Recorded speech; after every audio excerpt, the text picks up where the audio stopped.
never expected a simple yard sale to turn my life upside down.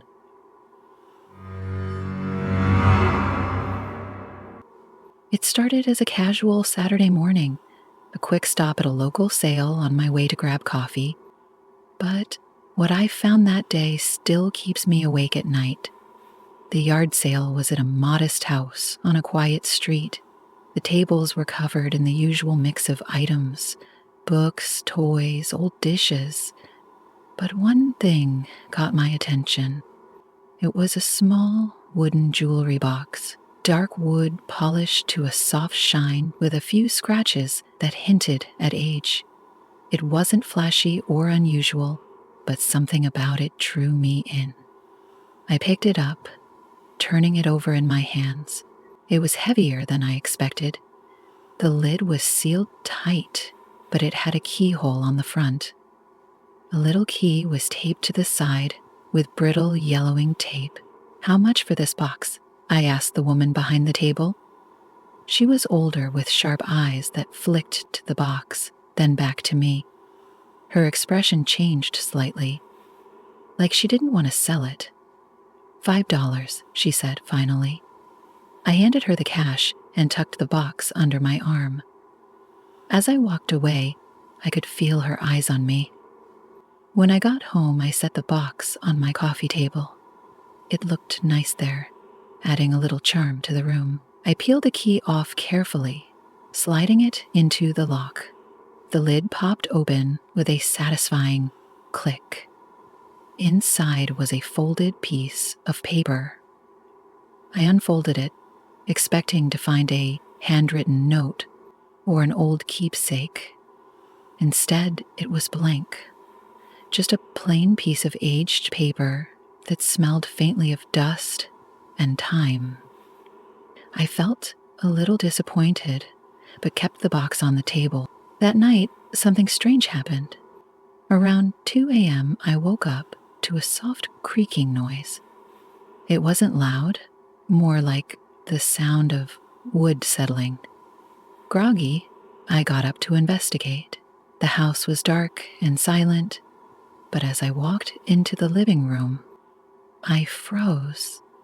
The box was open.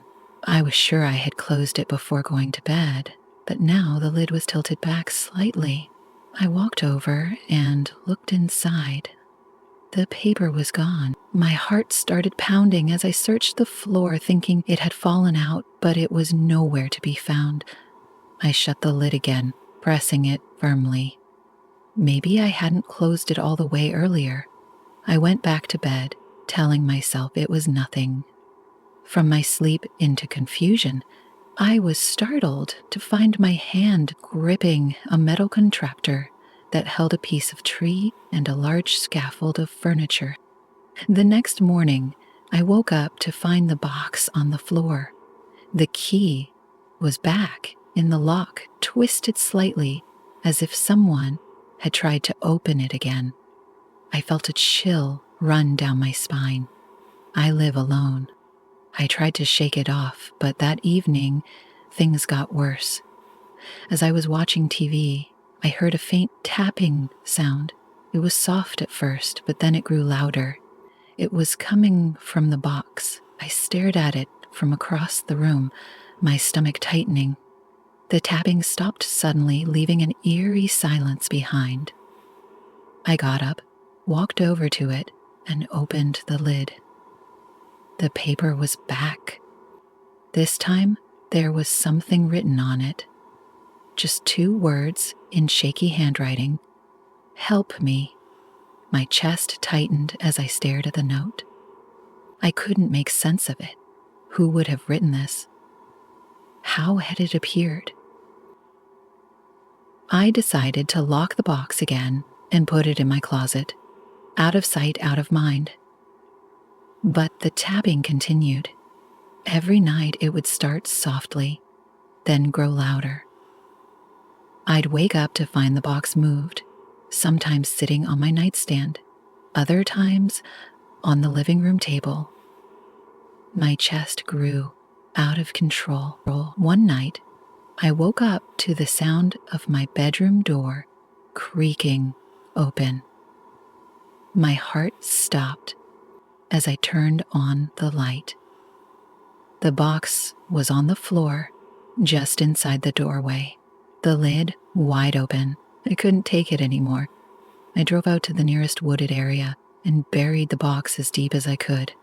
I covered the spot with rocks and dirt, hoping to never see it again. For a few days, everything was normal.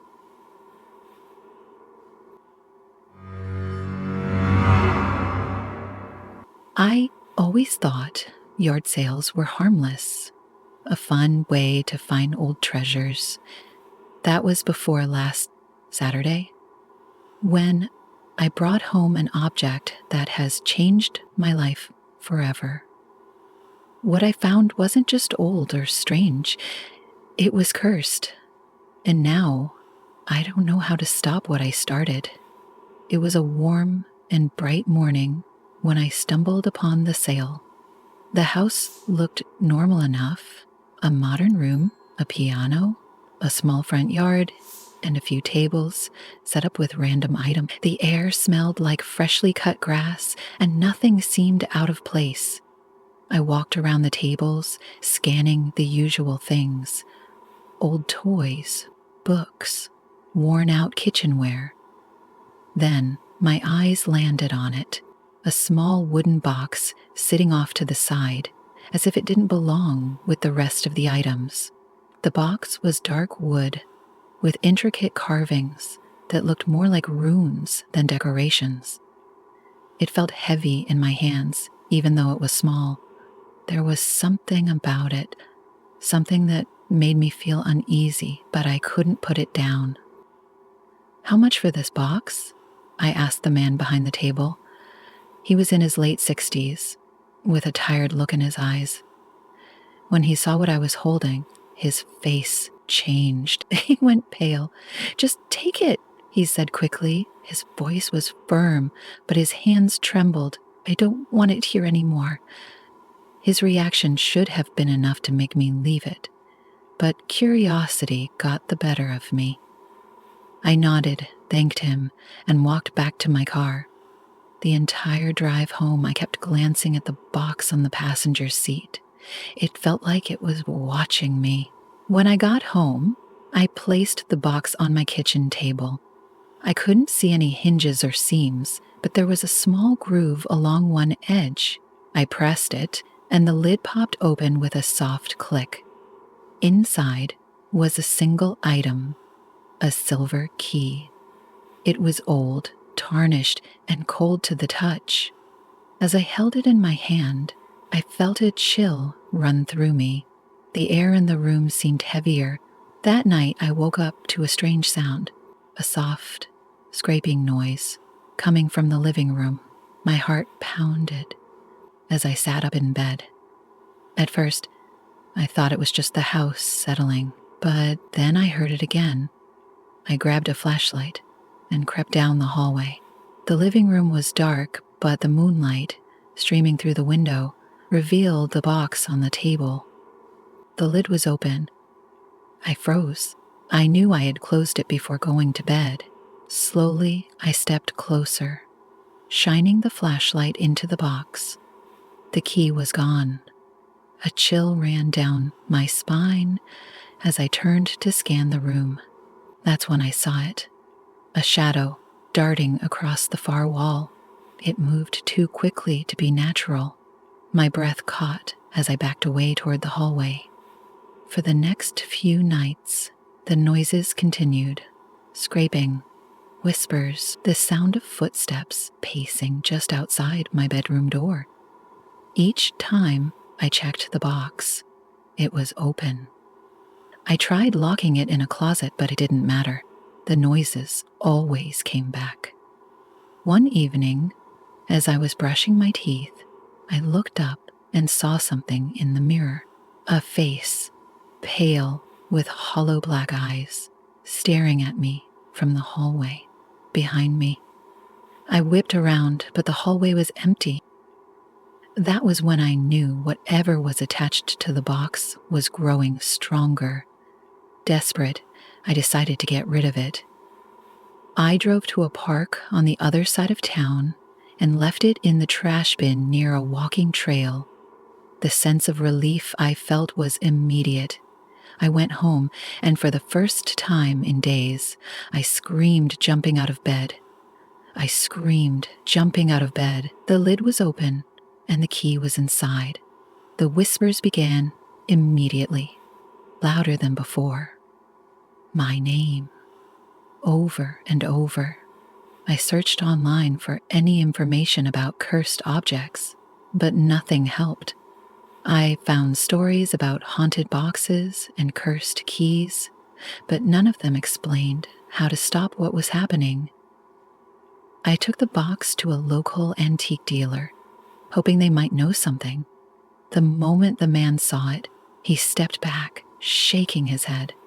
"Get that out of here," he said. "I don't want anything to do with it." Feeling defeated, I drove out to the woods and buried the box deep in the ground. I stayed there for hours, making sure no one saw me. When I finally returned home, I felt like I could breathe again. But by morning, the box was back, sitting in the center of my living room. I've tried everything: burning it, submerging it in water, leaving it on a train, and watching it vanish into the distance. But it always comes back. Now, the whispers are constant. The shadows move through my house freely. I can feel eyes on me when I sleep. I don't know what I unleashed, but I know it won't stop until it gets what it wants. If you ever find something at a yard sale that feels wrong, trust your instincts. Leave it where it is. Some treasures are meant to stay lost.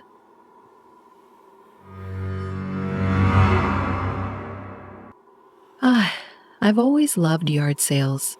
There's something about finding hidden treasures that feels exciting, like you're unearthing a secret. But after what happened last month, I don't think I'll ever step foot near one again. This wasn't just a strange experience. It was something I can't explain. It all started on a Saturday morning. I was out running errands when I spotted a yard sale sign. The house was tucked away at the end of a quiet street. It looked normal enough, with its tidy lawn and white shutters. The tables in the driveway were piled high with books, dishes, and old toys. As I browsed through the items, one thing caught my eye. It was a wooden picture frame. The wood was dark and slightly warped, but the carving around the edges was beautiful. Inside the frame was a photo of a woman, her expression neutral, but her eyes seemed to follow me. "How much for this frame?" I asked the older woman running the sale. She was hunched over, sorting through a pile of clothes. When she looked up and saw my face, she looked amazedly. She stared at it for a moment before answering. "Take it," she said. Her voice was flat. I tried to offer her money, but she waved me off and turned away. The interaction felt strange, but I shrugged it off. I thought maybe she just wanted to get rid of it. I placed the frame on my passenger seat and continued with my day. When I got home, I put the frame on my mantle. It looked nice, adding a vintage touch to the room. That night, I was lying in bed reading when I heard a faint creaking sound. I live alone, so any noise in the house instantly puts me on edge. I sat up and listened, but the noise stopped. The next morning, I noticed something odd. The picture in the frame looked different. The woman's expression wasn't neutral anymore. She looked angry. Her lips were pressed together tightly, and her brows seemed furrowed. I shook my head, thinking I must have imagined it. Over the next few days, strange things kept happening. I'd hear faint footsteps in the hallway at night. The frame would be in different places when I woke up. Once, I found it sitting on my kitchen table. Even though I hadn't touched it since putting it on the mantel, the unease grew stronger. One night, I woke up to the sound of a loud thud. I ran to the living room and found the frame lying face down on the floor. The glass was shattered. As I picked it up, I noticed something chilling. The photo was gone. I searched everywhere for it, but it had vanished. That's when I decided I needed to get rid of the frame.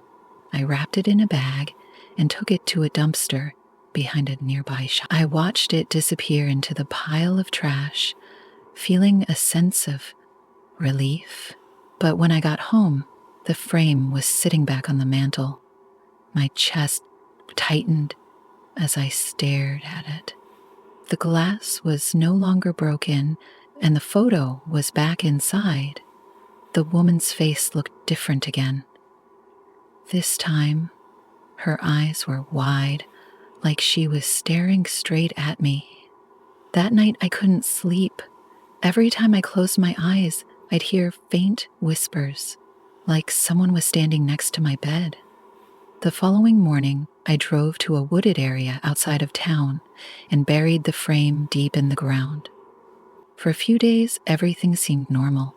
The house was quiet, and I finally felt like I could relax. But then, one evening, I walked into my living room and froze. The frame was back on the mantel this time. The photo was different. The woman wasn't alone anymore. There was a figure standing behind her. It was blurry and shadowy, but unmistakable. I felt a cold wave of fear wash over me. I decided to call my friend Sarah. She's always been the rational one, and I hoped she'd help me figure this out. When she came over, I showed her the frame, but she didn't react the way I expected. Instead, she frowned. "Are you sure you didn't make this?" she asked. I told her everything that had happened, and for the first time, Sarah looked worried. She suggested burning it. So that night, we took the frame to her backyard fire pit and set it on fire. The flames roared, higher than I expected, as if the frame was resisting. When it was finally reduced to ash, I felt like a weight had been lifted. But later that night, the whispers returned. They were louder, awake now. The whispers were louder and soothed the air. The whispers were louder and soothed the air. Later that night, the whispers were higher than before, more insistent. And when I went to the living room, the mantel was empty. No frame, no ashes. But the shadowy figure from the photo was standing in the corner. I ran to my bedroom and locked the door. The figure didn't follow.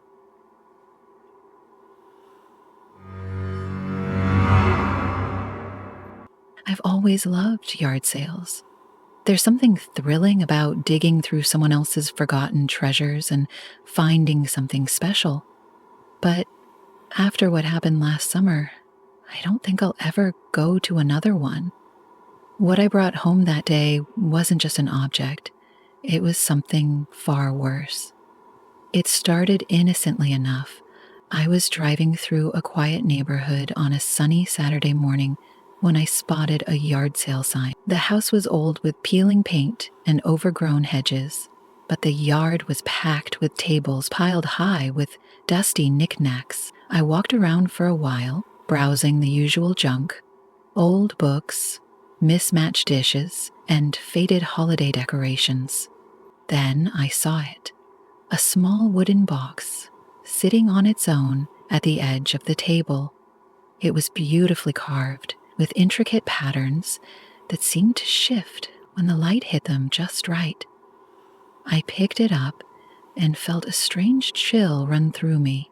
The box was cold to the touch, even in the summer heat. "How much for this?" I asked the elderly woman running the sale. Her smile faltered for a moment before she said, $5. It felt like a steal for something so unique. As I handed her the money, she hesitated. Be careful with that, she said quietly. It has a history. I laughed it off, assuming she was just trying to add some intrigue to the sale. When I got home, I placed the box on my coffee table and examined it more closely. It had no hinges or seams that I could see, but I felt sure it could open somehow. After a few minutes of fiddling with it, I found a small groove on the underside. When I pressed it, the box popped open. Inside was a single item, a tarnished silver key. I held it up to the light, marveling at its intricate design, but as I turned it in my hand, I noticed something strange. The air around me felt heavier, colder. A faint whisper seemed to echo through the room, but I couldn't make out the words. I shook my head, trying to dismiss the unease creeping up my spine. It was just a key, just a box. There was no reason to feel so unsettled. But that night, I realized how wrong I was. I woke up around 3 a.m. to the sound of something moving in the living room. At first, I thought it was just the wind, or maybe the creak of the old house settling. But then, I heard it again. A soft, deliberate shuffling, like footsteps. My heart pounded as I crept down the hallway, clutching a flashlight. The living room was dark, but the box sat on the coffee table, its lid wide open. I was sure I had closed it before going to bed. The silver key was gone. I froze, staring at the empty box. That's when I felt it, a presence behind me, cold and heavy like the air itself was pressing against my back. Slowly, I turned the flashlight in hand, ready to swing if I had to. There was no one there, but the feeling didn't go away. I backed into the bedroom, locking the door behind me. Sleep was impossible. I sat on the edge of the bed, gripping the flashlight until the first rays of sunlight broke through the curtains. The next morning, I searched the entire house, but the key was nowhere to be found.